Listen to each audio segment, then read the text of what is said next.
Agriculture is the backbone of Nigeria and indeed Africa. Yet, it's seen as unattractive to the youth. It's seen as a dirty business. It's seen as outdated, no money in it, or something unprofitable.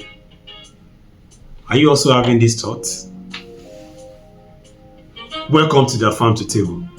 In this video, we'll be talking about things, farming business that people living in diaspora can venture into in 2026. Join with me in this video as I'll be breaking down businesses in agriculture that you living in diaspora can venture into. Yes, you. Stay tuned to the end where I'll be breaking down practical and profitable steps of how you can start farming business even while you are still in diaspora. Don't forget to like, comment, share, and subscribe. Let's go into the video. Our topic today is if I were in the diaspora, these are the farms I would invest in Nigeria in 2026. If I were in the diaspora, these are the farms that I would invest in 2026. Like I said in the intro, farming is seen to many as something or a business that is carved out only for the aged, or you have to have retired before you start thinking of farming. It's not that attractive to the youth, maybe because of so many myths or some things that hearsay, like I used to say it, let me just put it that way. But today in our topic, if I were in the diaspora, the farms that I would invest in. Yeah, before you go, don't go yet, before you go. We are not talking about poultry, forget poultry.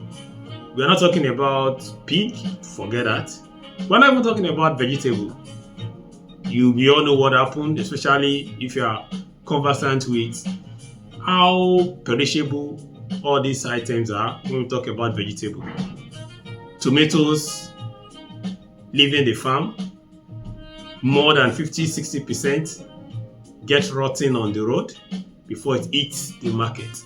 So discard that. We are not talking about all that. We are talking about real long game. Yeah. We are in the diaspora. You come home maybe only for dirty December, or even once in 2 years. Even some once in 5 years. Yes, this video is for you. The farming that I will be stating or mentioning in this video, they are things that do not even require you to be on ground. Yes, I can boldly say that. They do not require that you are on ground. Farming is now very lucrative. I can tell you that for free. It's now very what?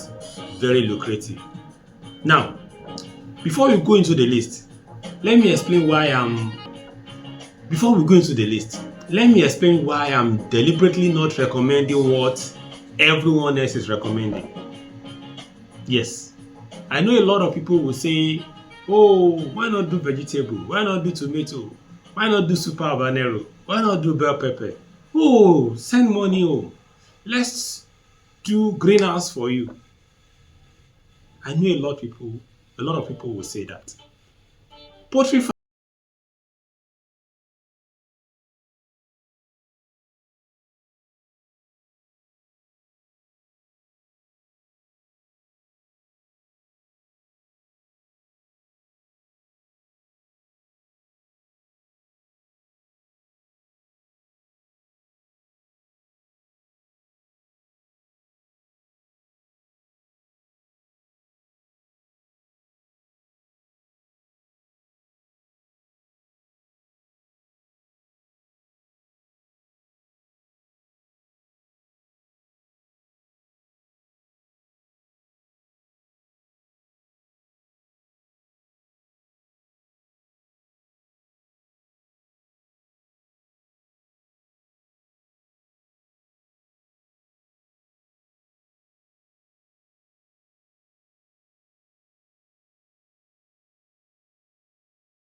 they expire. Post-harvest loss, like I said, in Nigeria is a national crisis. If logistics doesn't fail, that's if it doesn't fail, you get to the market.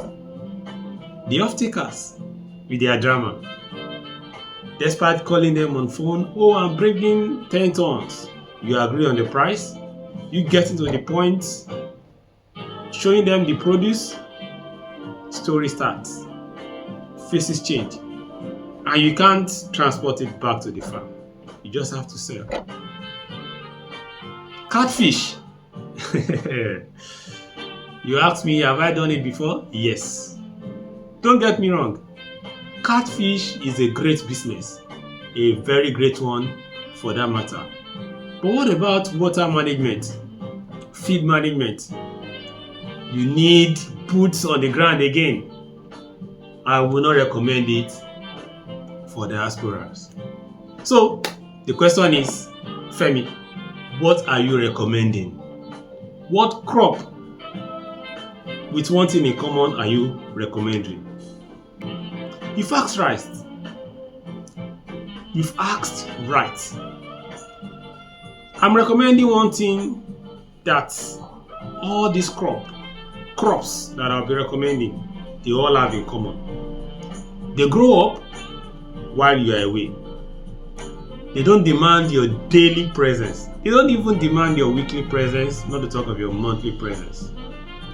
They reward in patience. So please, these are not quick money farming. No. They reward what? Patience. And patience is exactly what someone that is 4 kilometers, 6 kilometers away has plenty of. So let's dive into the first crop. What we'll be talking about is pineapple farming. Pineapple farming. That's the number one on my list. And this is where people always look at me like, have you lost your mind? Pineapple? Pineapple? So the question is, why pineapple? To start with, I love taking people, especially those that care to listen, through the why. Pineapple takes about 18 months.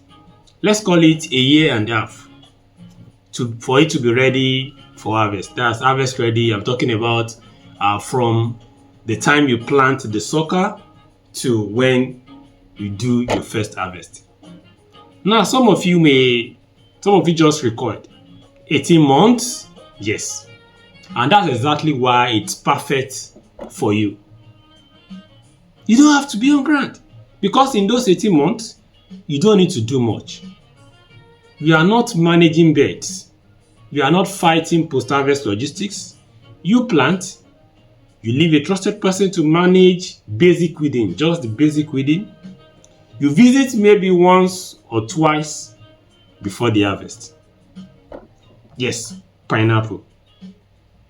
So you ask me, what about the market? Oh, Nigeria produces pineapples, just know that. It's not as if we don't have it in Nigeria. We do. But here's the truth nobody tells you. Just listen. We are not even scratching the surface of the demand when it comes to pineapple in Nigeria. Data shows it all. It shows it all. The juice processing industry in Nigeria is fast growing. Export demand to Europe and the Middle East is real. I can tell you that for free. And currently in Nigeria, the Ogun-Oyo corridor alone has buyers waiting. Go to Oyo and Ogun corridor. Those that are conversant with Southwest, especially that corridor, will tell you what I'm saying.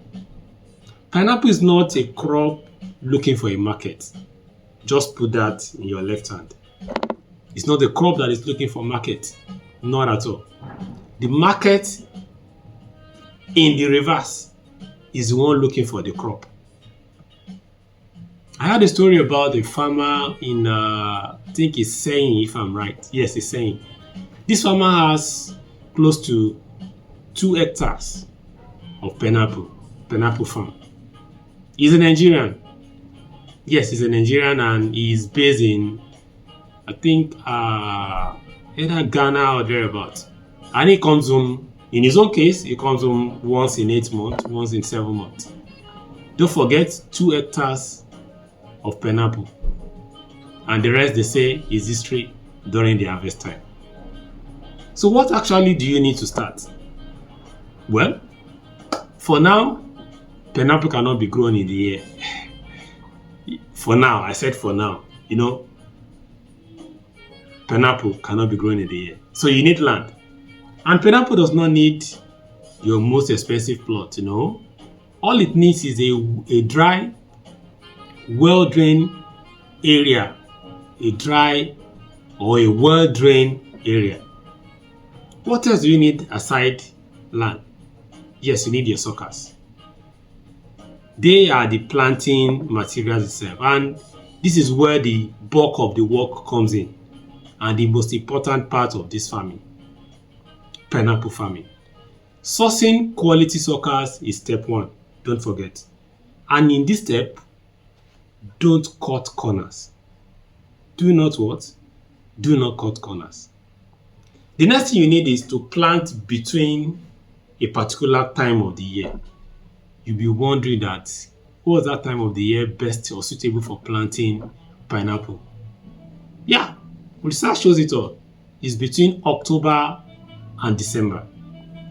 Between October and December, that's when the best time to plant. That's to tell you that between June, July, August, you already have the land and the suckers secured. Then October, November, December, do your planting. Do your planting. These aligns well with the best soil moisture conditions that we have in most part of Nigeria. Another thing you need is you need to hire someone locally for weeding. You asked me, but I thought you said I can do everything from the diaspora. Yes, you can. So where's the question of not having a boot on ground comes in? The world is a global village now. I could remember some weeks back, I got a report about a farmer that was able to install high-end solar-powered CCTV camera with inbuilt speaker. I'm talking about high-definition cameras and the likes. He communicates with the staffs, both at the farmhouse and even on the farm, straight from Germany. So all you need in pineapple farming, like I said, you need the land, you need the sucker, you need to plant between October and December, and you hire someone locally for weeding. And when I say weeding, I'm not talking about everyday weeding, no. Just between 6 to 8 weeks interval. Yes, 6 to 8 weeks interval. And your visit maybe once in a year or once in a year and quarter. Yes. You return to the farm around months 15 to 18 and you do what? You cash out. You cash out. So let's do the maths together. I love this aspect. Listen. Let's talk about numbers. The numbers I'm giving out are not up to date, but just to give you an idea of what it looks like. An acre of pineapple can hold roughly 3,000 to 5,000 suckers. Just 1 acre. You ask me what's 1 acre? 1 acre is approximately 6 plots of land. And this also depends on your spacing anyway. That's why I said between 3,000 and 5,000. So conservative wholesale price per fruit is between 500 and 1,000 too, depending on the size. And depending on the season as well, depending on proximity to wherever you're sending it to. So you do the math. Even at low end, the result still It justifies the wait. 3,000 to 5,000 suckers, 500 to 1,000 too. You do the math. So the honest risk here is what I'm going to lay out. Pineapple is not immune to theft. Just know that. It's not immune to theft. I've had a case of a farmer that had, I think, 3 acres of land on pineapple. Just 3 acres. He was approaching the harvest time and already had an agreement with a company to come over and offtake it. You know what happened? A night before, I think 2 or 3 nights before the harvest time, something happened. The manager just did what? Did swapping and went out with the harvest. But did he recover anything? Oh yes, the manager was caught and he recovered all the money. You'll be asking, what if the manager was able to get away with that? I will come to that when it comes to ants that you need on ground. Another honest risk is that drought can slow growth, but that can be managed. That's where I come with your irrigation. That's another part. And also price to fluctuate. You know, I said it's between 500 to 1,000 to price to fluctuate. With all this, are you still interested in farming? I say yes, please do, especially pineapple farming. This is the Farm to Table. If you are here to subscribe, please do. What are we talking about? If I were in the diaspora, this is the #1 farm idea that I will invest in 2026. Pineapple farming. Up next, you want to know? Cocoa farming. That's what I'll be discussing next. But you can be in the diaspora and still cash out from Nigeria. Oh yes, you can. Be in the diaspora and still cash out from Nigeria. We'll continue from our discussion, and the second crop we'll be talking about, like I said, is cocoa. Cocoa, the crop that built West Africa or Western region in Nigeria.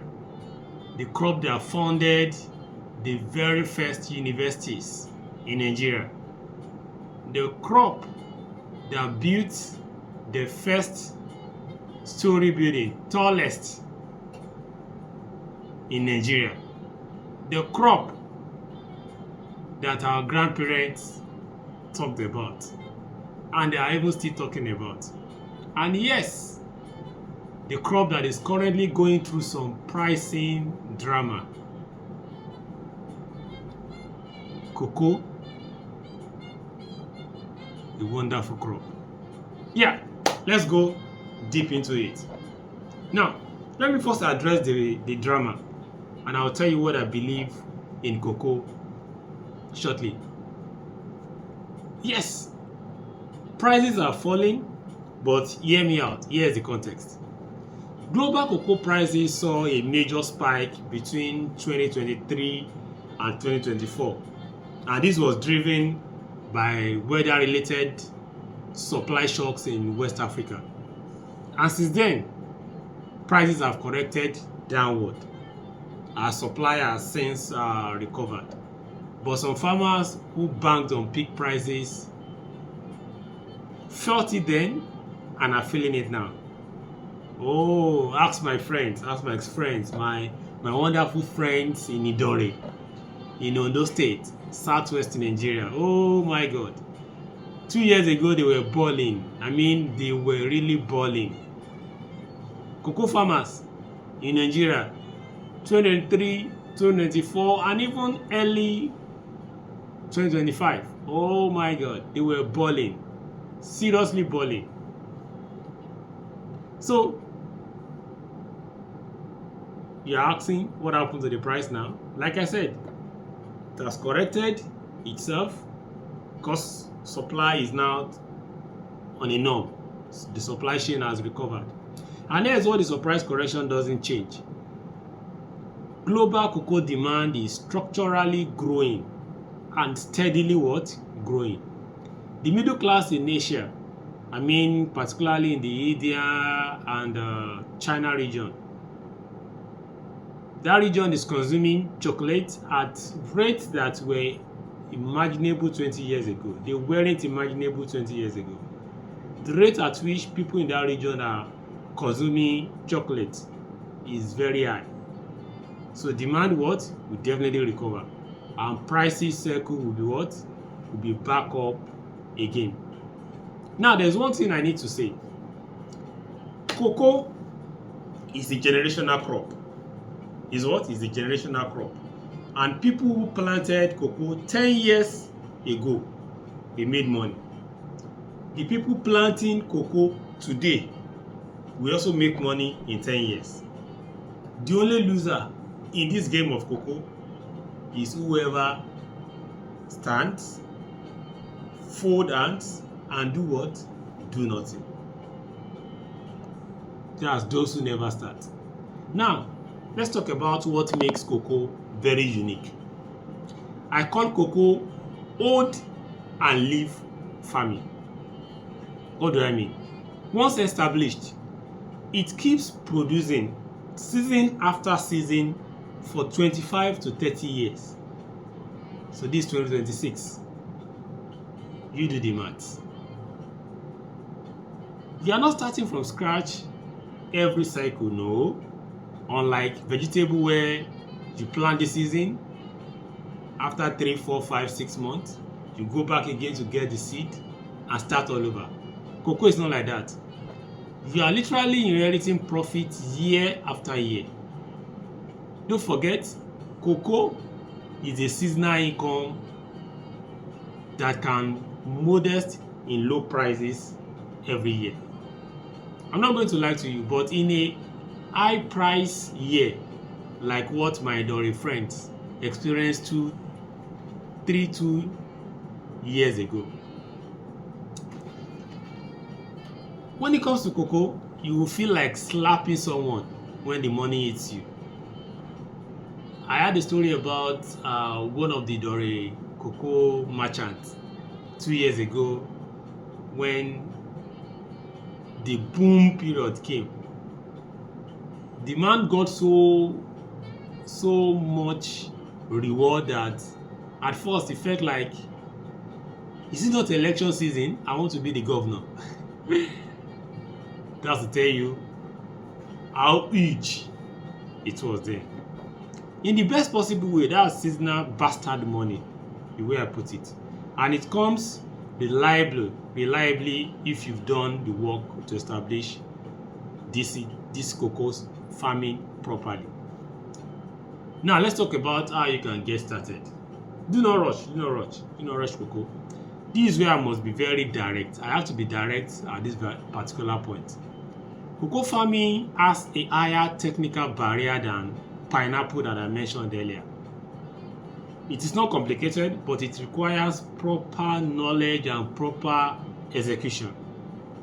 If you skip a step, you will suffer for years. So please, listen to what I'm about to say. The most important advice I can give, and this is coming from the cocoa farmers that I had some interactions with, cocoa farmers that I learned from, that I got some information from. The most important advice I will give is this: do not just buy seedlings and plant without guidance. Do not just plant. No. Do not just buy your seedling. No. You have to tag along an expert. Yes, a current farmer. You don't have to do that. Consultants are there for you. Find an existing cocoa farmer. Like we say, follow person wey no road. Follow person wey no road. That's the first point. The second one is you need a certified hybrid seedling. A certified what? A certified hybrid seedling. I know we have CRIN, that's the Cocoa Research Institute of Nigeria. They have verified nurseries. You can reach out to them to get your nurseries from them. The next point is a proper land preparation and spacing. Very, very important, especially spacing.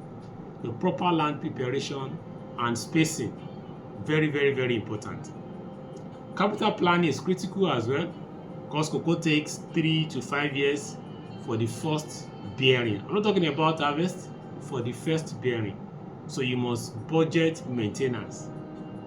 Cocoa farming in Nigeria has a high regulated harvest and sales window.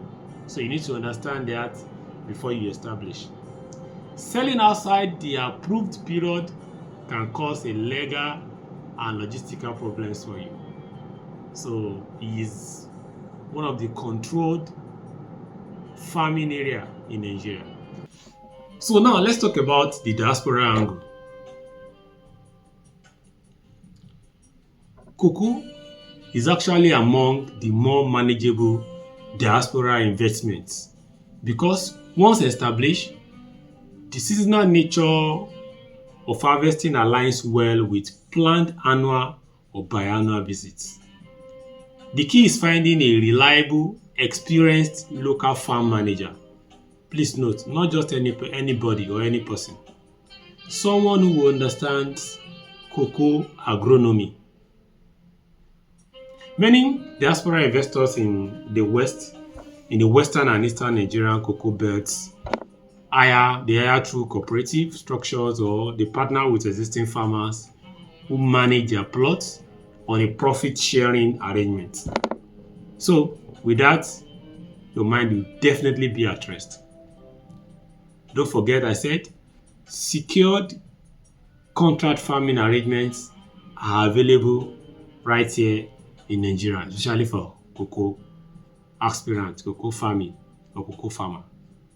Some companies even offer guaranteed offtake, that's at a pre-agreed prices. But please do your research on this. Up next, I'll be talking about the honest risk. Honest what? Honest rate. Risk number one is volatility in price. Oh, don't build your financial plan on peak prices like what happened 2 years ago. Don't estimate on if 2 years ago it was as so kg per price or price per kg. That means I should no, don't do that. It's a wrong move. Also in cocoa, we have a swollen shoot disease and black pod disease. They are major threats. So that means your pest management is not optional. You must be rigid with your pest management. That's with your farm manager. Theft at harvest is also a genuine issue. Theft at harvest. So your relationship with the community, that's your host, and your team is your best protection. That's all I have for you for cocoa farming. Up next, just like cocoa, is cashew farming. Cashew farming. I have to give a mention to cashew because cashew farming for the diaspora investor is almost criminally underrated. Underline the word criminally. Yes. So why cashew deserves its own video? Why? Cashew is a crop that thrives in Nigeria's savannah belt. We talk about Kogi, Kwara, Benue, savannah belt, Enugu, and some parts of Oyo. It's drought tolerant, it requires minimal input, and the global demand for cashew, both raw and processed, is enormous. Yes, that your cashew nut and the rest, you know where it comes from now. India and Vietnam are the world's largest cashew processors. Oh my God, they are number one. Nigeria is also a major raw cashew nut exporter, but we barely process at home. I'm not even sure if we do, but we barely process at home. For the diaspora investor, raw cashew export is already a viable play. but adding even basic processing infrastructure makes the margins dramatic. Like we say now, the processing is the main part when it comes to farming.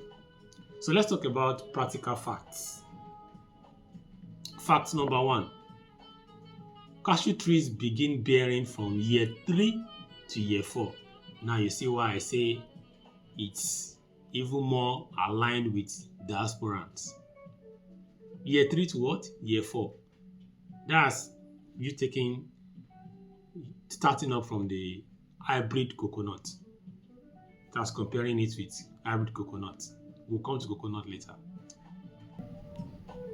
Each tree can yield on the average 10 to 25 kg of raw cashew nuts annually at maturity. That's each tree.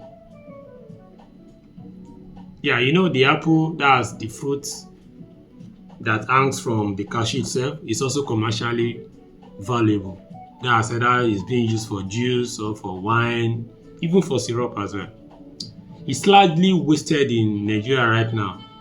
Yes, the cashew fruit. And that's also an opportunity for you. Low maintenance after establishment. Minimal labor, drought hardy, perfect for absentee investors like you. Yes, cashew is perfect for diasporans, like I said. Cashew is Nigeria's best kept agricultural secret. The diaspora investor who moves on this early is going to look like a genius in it in 5 years' time.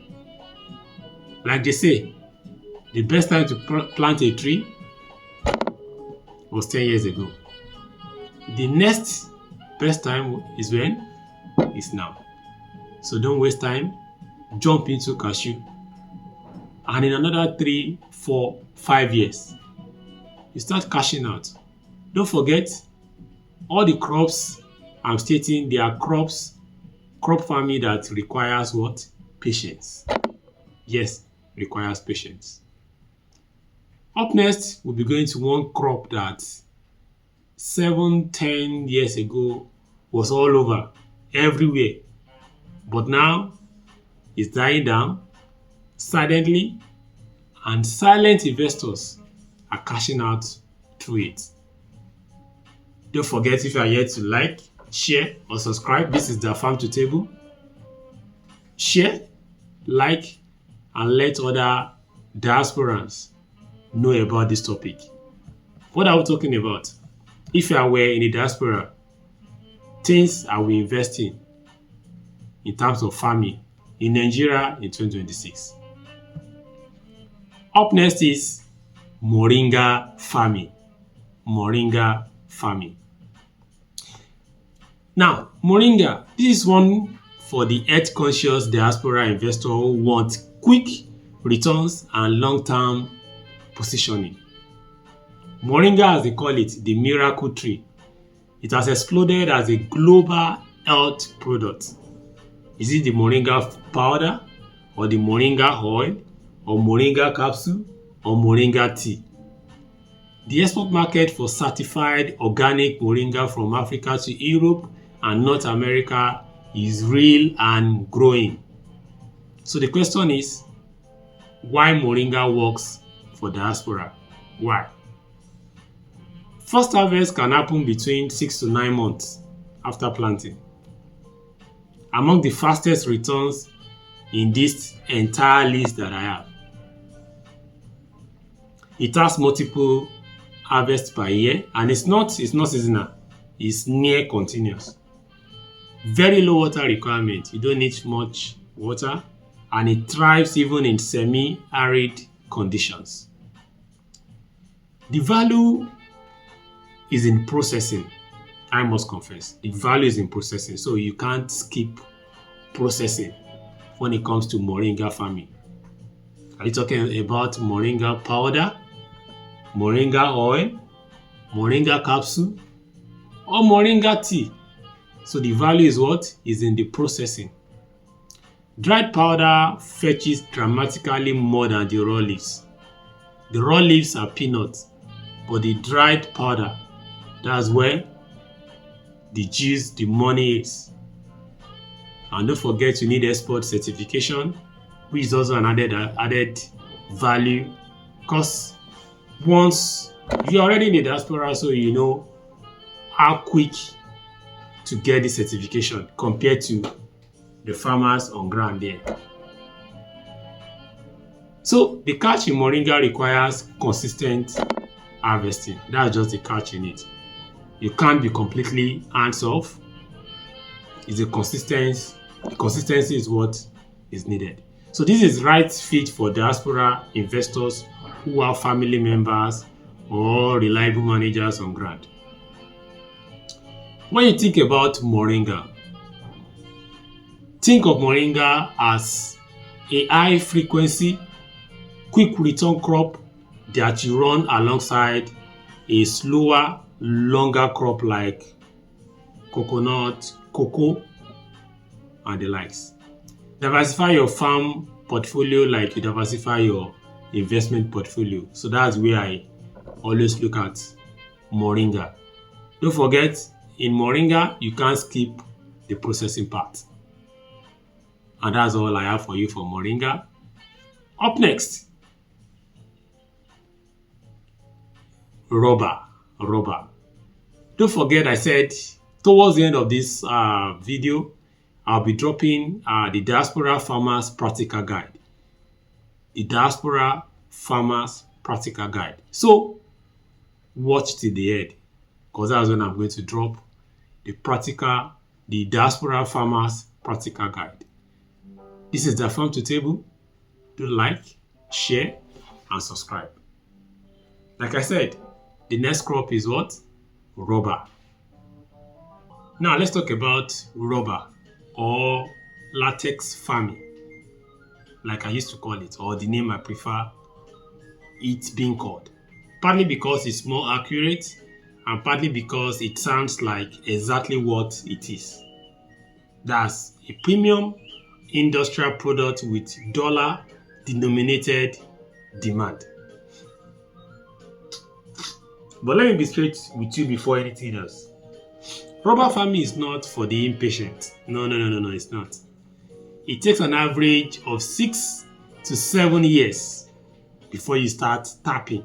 6 to 7 years.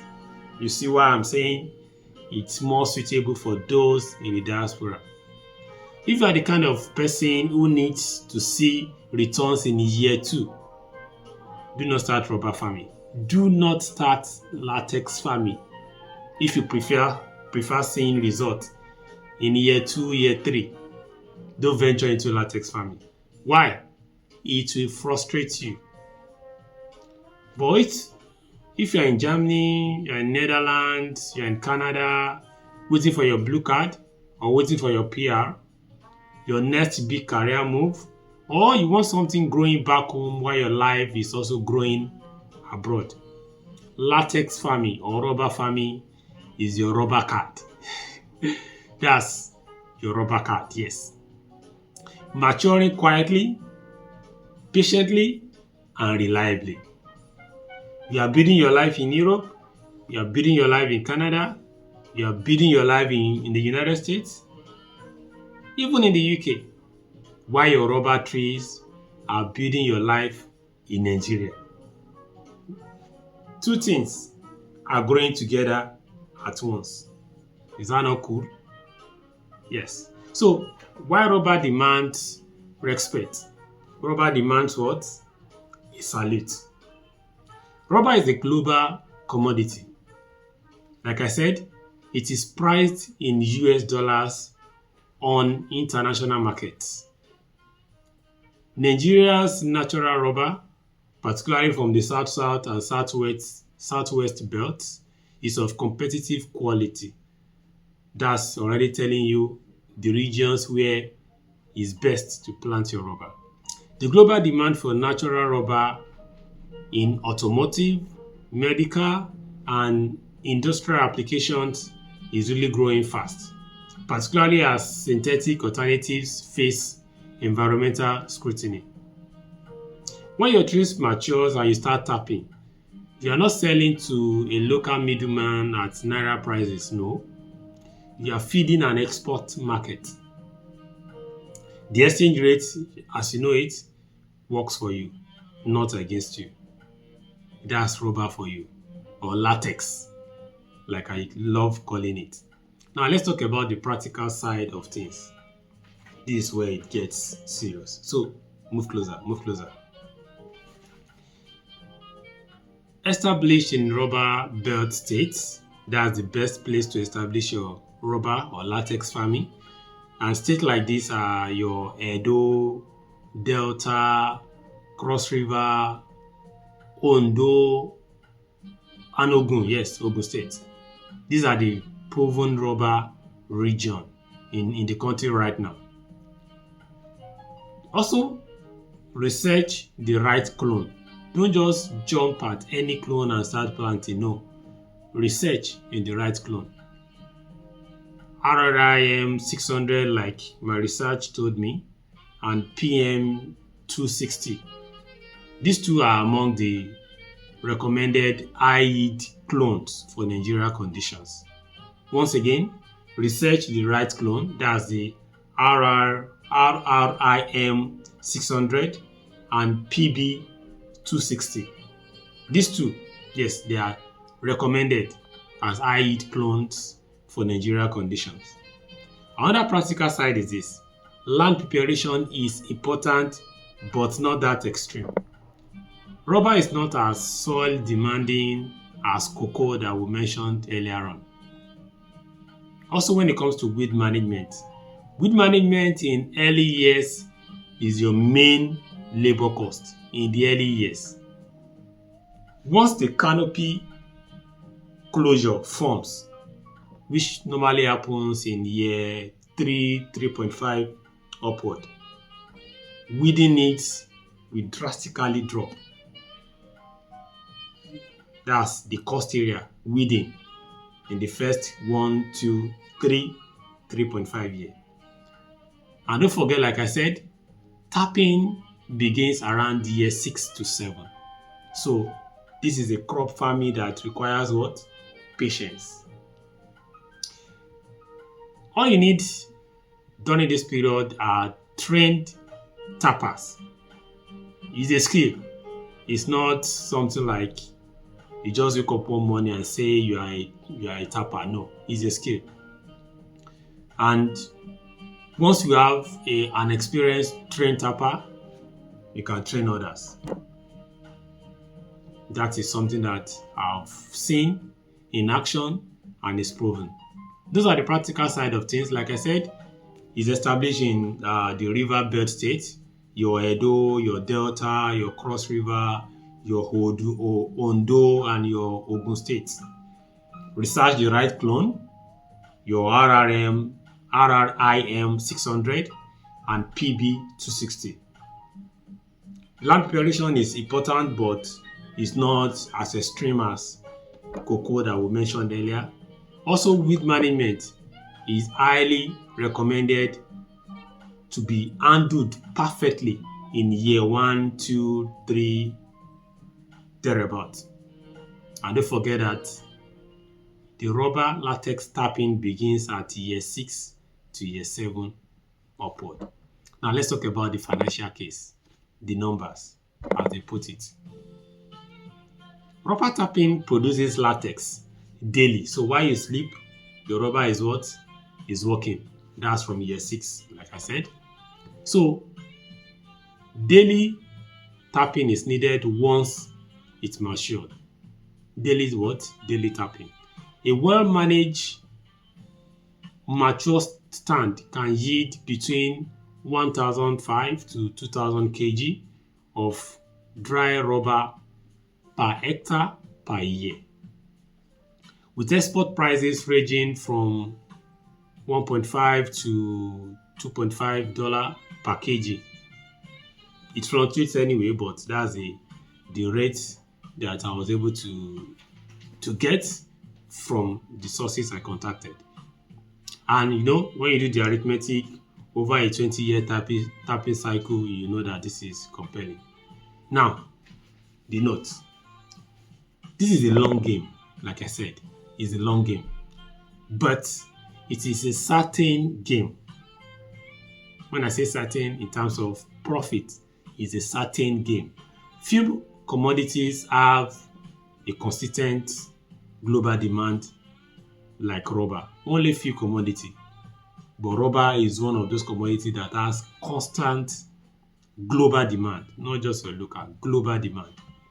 Now, let me give some diaspora practical tips. But before I do that, don't forget to like, share, and if you have any comments, you can drop it in the comment box. This is the Farm to Table. Do well to subscribe. Share this link to other diaspora friends that you feel might be interested in it. Share it. Diaspora practical tips for latex rubber farming. One is you need to join or form a cooperative with other diaspora investors. Other diaspora investors that you know that they are also into latex. You need to join such cooperative for pooling land and reducing per unit management costs. Imagine, let's say you are in Toronto and you happen to know 2 or 5 more diaspora friends that happens to have latex farmland around your area. You can team up and have the same cluster of workers that handles the weeding or the management. That's one of the benefits of having or joining a cooperative. Another one is partner with an established rubber plantation nearby. The benefit is they can provide tapping expertise and even handle your processing. We have few in Nigeria. I will drop some on the comment section, or you can, if you need it, you can just drop a comment tapping expertise. If you need that, drop that comment. Tapping expertise. Another thing is you need to visit at least once a year is okay. Visit once a year minimum, once the trees are established. Once you know that the trees are established, you can just visit. Lastly, document everything. GPS your land boundaries. Use a farm manager who understands accountability. Documentation is very, very important. Don't forget that when it comes to crop farming, it's not just the farming aspect, it's also a form of land banking. That's what I tell people. It's also another form of land banking. I won't drop or leave latex rubber farming without mentioning, as usual, honest risk. Honest risk. Risk number 1 is volatility in price on the global rubber market, especially when there happens or there appears to be conflict or war or something like that. So, price volatility on global rubber markets can affect your returns. Hedge by processing into sheet or coagulated rubber before sales. I know that is on the high side, but just note that. Another risk is land security is paramount. Like I say, your relationship or your boots on ground, people you have on ground, their relationship with the community is also very, very, very, very important for land security. Rubber trees takes years to mature, during which land disputes can, it can be catastrophic. So get a proper title. Like I said, before the end of this video, I will be dropping the Farmers Practical Guide. That's the Diaspora Farmers Practical Guide. In there, I'm going to mention some of the things that you need to do when it comes to the issue of your land protection, the documentation, and things around that. Another thing is, in rubber farming, when it comes to tapping, don't rush tapping before maturity. Don't do that. Underage tapping, it damages the tree permanently. Underage tapping, it will damage the tree permanently. So don't rush. Be what? Be patient. 6 to 7 years. While you are there trying to build your blue card, trying to build your PR, trying to build whatever you are building in the diaspora, your rubber card is also being built for you back at home. That is all I have for you on rubber farming, latex farming, like I said. Do like, share for others, your friends, your colleagues, people in diaspora that you know, share to them. Let them be aware of what we are talking about. This is the farm to table. Up next, what you've been waiting for is what? Is the Diaspora Farmers Practical Guide. The Diaspora Farmers Practical Guide. But before that, I would like to show you something. Oh yes, I know I made mention of the Diaspora Farmer Practical Guide as being the next topic. But checking through my notes here, I realized that I skipped one crop farming in my notes, which is coconut farming. Coconut farming. And I know why I skipped it, because it's one that is dear to my heart and it's one that I started 3 years ago that I started this. I guess I wanted to keep it secret. I'm not telling you. But let me spit it out. Now this one is very personal. It's my personal favorite. I tell you for free. If I were in Germany today with some money to invest and I had my present love for farming, I would go straight into coconut farming. No hesitation. No hesitation. I will eat straight to coconut farming. Yes. Straight to coconut farming. I will break it open and, serve that water. So, let me explain. The coconut tree is a money factory. The coconut tree is what? Is a money factory. Almost everything about a coconut tree is commercial. Almost everything. The water is commercial. The oil is commercial. The flesh is commercial. The husk is commercial. The shell is commercial. The leaves, commercial. Truck. Everything in coconut tree is commercial. You are not farming a crop if you are doing coconut farming. You are not farming a crop. You are farming an entire value chain. Just know that. Note that. I put it to you again that if you are farming coconut, if you are into coconut farming, you are not doing what? You are not farming a crop. You are farming an entire value chain. Yes. If you don't believe in me about that last statement, just Google it. Google something. Say, uses of coconut in Nigeria. You'll be surprised how many industry that one tree, just one tree, serves. You just Google it. Go ahead. Google it now. Yes, Google it.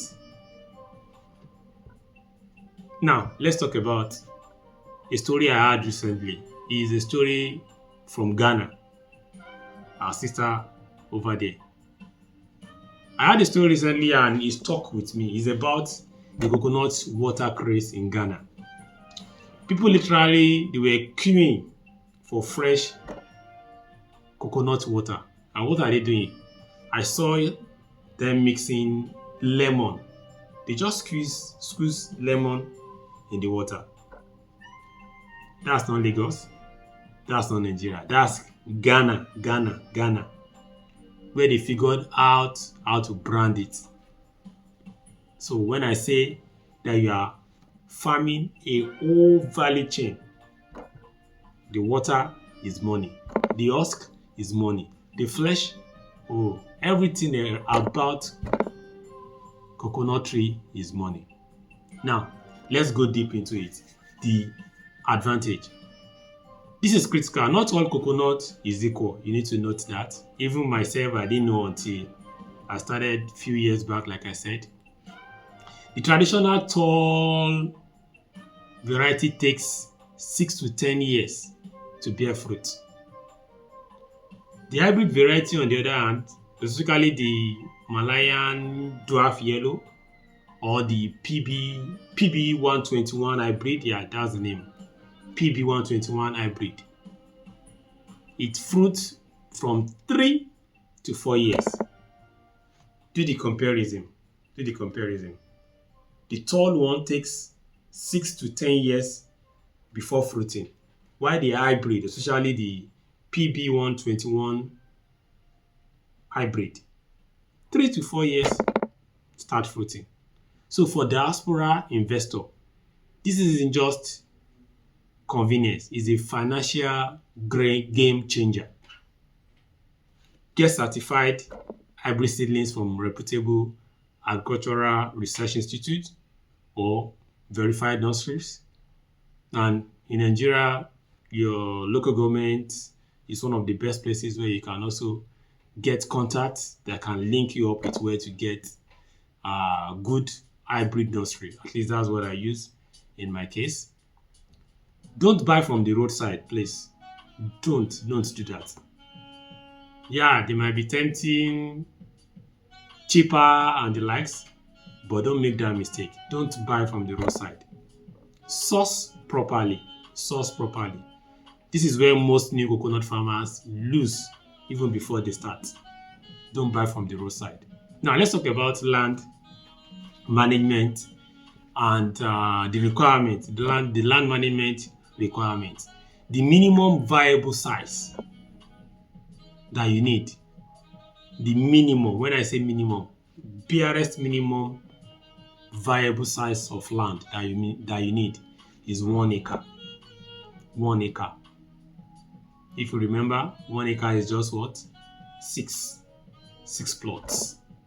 But honestly, the more, the better. Coconut rewards when it's at scale, at a larger scale. So you have access to hectares, go for it. But if it's just 1 acre that you have access to, why not? Go for it. Another thing is coconut is not labor intensive. It doesn't need your daily attention. Basic weeding is every 6 to 8 weeks at interval. That's 6 to 8 weeks at interval when it comes to weeding. And the tree doesn't like waterlogging. So that means you need it planted in an area where there's good drainage. Ensure your land has good drainage. It handles coastal and inland conditions across most of southwest and south Nigeria. So planning to jump into coconut farming, coconut tree farming, then you know that is between the south and southwest region of Nigeria. Now let's talk about timeline and returns. Year 1 to 5, like I said, that's a growing stage. You are growing an asset, so patience once again. Year 1, 2, 3. Year 1, 2, and 3. Patience. Nothing much is going to happen around there. Not much happening above ground that makes money. But underground, inside that truck, wet is what? Wet is compounding. You might be saying, the picture you sent to me 6 months ago, it's not that different from what I'm saying now. Yes, it happens. But just know that year 1, year 2, and year 3, you are growing what? You are growing your asset. But year 3 to 4, if you are working with hybrid, like I said, don't forget, year 3 to 4, with an hybrid variety, first harvest around that area. A mature coconut tree can produce 50 to 200 nuts per year, depending on how it's been well taken care of. 50 to what? To 200 nuts. And coconut, unlike most crops, keeps producing for 60 to 80 years. Yes, 60 to 80 years. So imagine planting now. That's like a retirement plan. So read that again. 60 to 80 years. That means children to children coming to see it. So your children will be harvesting from the trees you plant this year. That is not farming anymore. Is what? That's a legacy. That's a legacy. Like I used to tell people that coconut farming is a cash cow. It's a cash cow. It keeps giving, keeps giving. And once it starts producing, it never really stops. Yes, it never really stops. No, never really stops. So let's talk about coconut oil processing. That's one of the add-on, yes.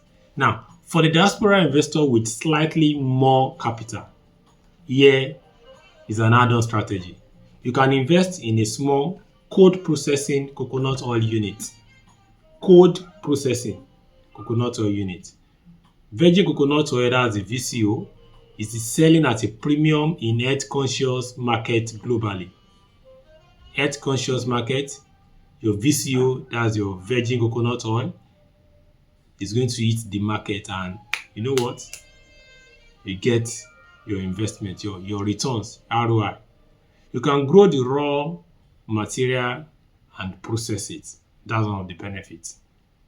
That's 2 revenue streams from one crop.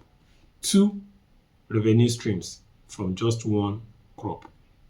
As usual, I will give my honest risk. Honest risk, number 1.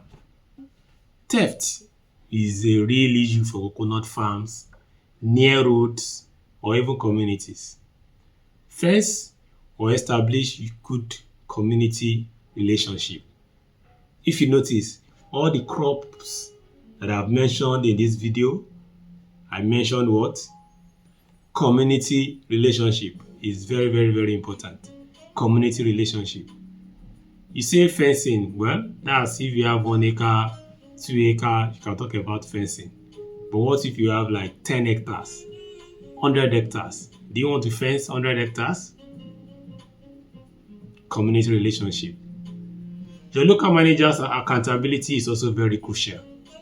Your manager accountability is very, very crucial. Set up a harvest tracking system. Yeah, harvest tracking system. That's where tech comes in, and that's why I've been pushing for other fellow tech guys like myself to also come into farming. There are a lot of solutions that can be built around agriculture, around farming. Seedling sourcing is also very, very critical step. You know, I said it earlier that do not buy from roadside. Seedling sourcing is the most critical step, because a bad seed wasted years. A bad seed is what? Wasted years. And with that, that's a recap on everything so far. Up next, now really up next, is what? It's the bonus, which is the Diaspora Farmers Practical Guide. The Diaspora Farmers Practical Guide. Now, before I go into the Diaspora Farmers Practical Guide, let's talk the numbers. Which one is more visible for you? Coconut farming, cocoa farming, rubber farming, cashew farming, or moringa? Which one? Let me know in the comment section. Let me know the one you are more interested or likely going to start. Let me know in the comment section. Now, let's talk about the Diaspora Farmers Practical Guide. Yeah, we've talked about all the crops. Now, let me give you the operating principle. The things that nobody puts in YouTube videos. They always keep it. But here I am, I'm spitting it out. Number 1 is land is everything. When it comes to farming, land is everything. Early last year, I heard about a particular farmer that there was no land availability, but the house where she stays, in short, rooftop farming. That was what she eventually did, and whether that's vegetable anyway, that's tomato. But in these types of crop farming that I just mentioned, land is everything. Get it right first. Land is everything. Before you think about which crop, I know you've dropped it in the comment section you want, but before that, think about land. Think about land. Proper legal documentation, certificate of occupancy, or a properly witnessed deed of assignment. I didn't say deed of assignment. I said a properly witnessed deed of assignment. These three, they are non-negotiable. Legal documentation, C of O, or a properly witnessed deed of assignment. Because land disputes can undo years of harvest, of investment. I beg your pardon. Land disputes can undo years of investment. So spend money on a good lawyer once. Spend money on a good lawyer once, yes. Let that legal backing be there. Proper documentation. Spend money on a good lawyer now than in the court. My lawyer friends are happy. Spend money on a good lawyer. Land is everything. That's one. Don't forget we are talking about the Diaspora Practical Guide. The Diaspora Practical Guide. The Diaspora Farmers Practical Guide. And this is a section under our broader topic. That's diaspora farming. Point number 2 about tips that I'm giving is that your farm manager is your business partner. You remember, I think it was in Moringa or Cashew that I mentioned that you can make your manager a partner in form of like a sharing formula, maybe 10-90 or 30-70 or 60-40. In that way, they put body in it the more.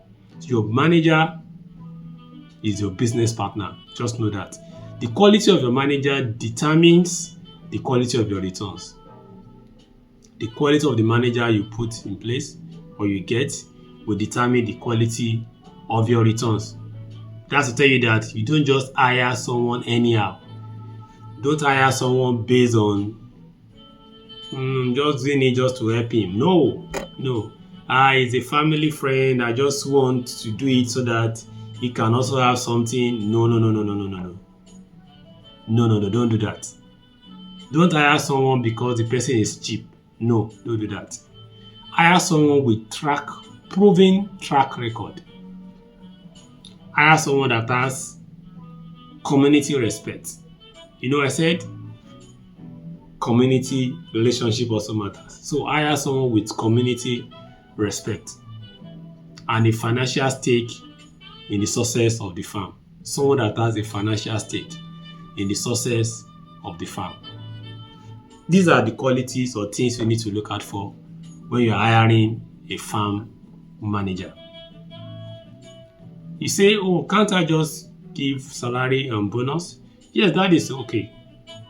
But if you can, let there be a profit sharing arrangement as well. Technology. Technology is your bridge. Yes.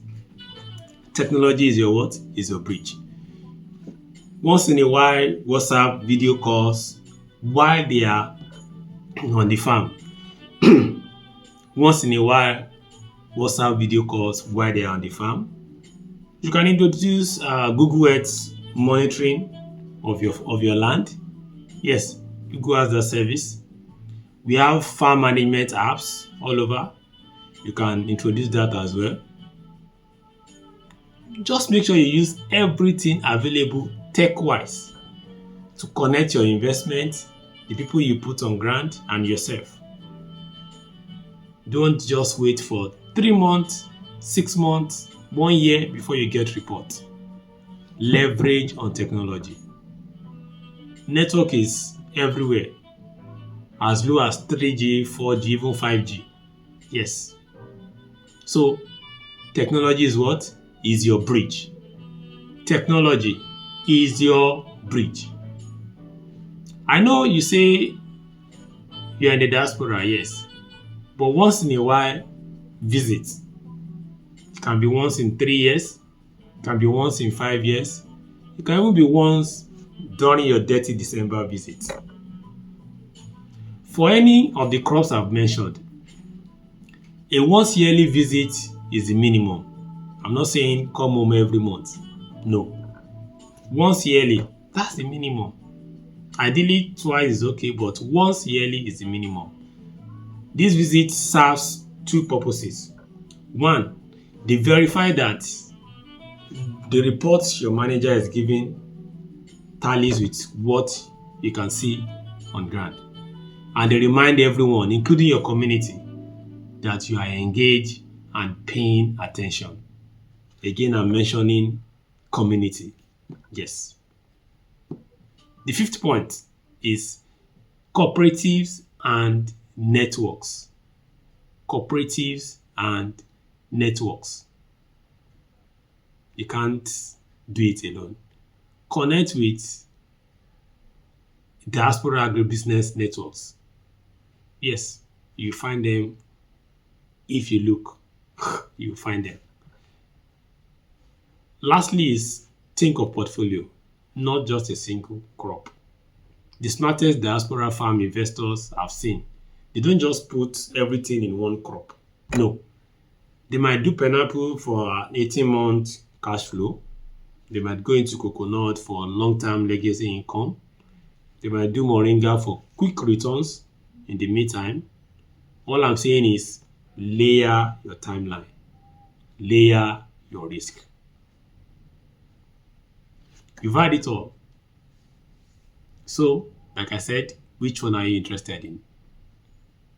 Just pick one, comment in the section, and let me know. This is the Farm to Table, and on this channel, all we do is to bring agricultural tips, latest happening in the agri world, and everything around agriculture to your doorstep. Don't forget to like, share, and subscribe. This is the Farm to Table. From the farm straight to your table. Sign out.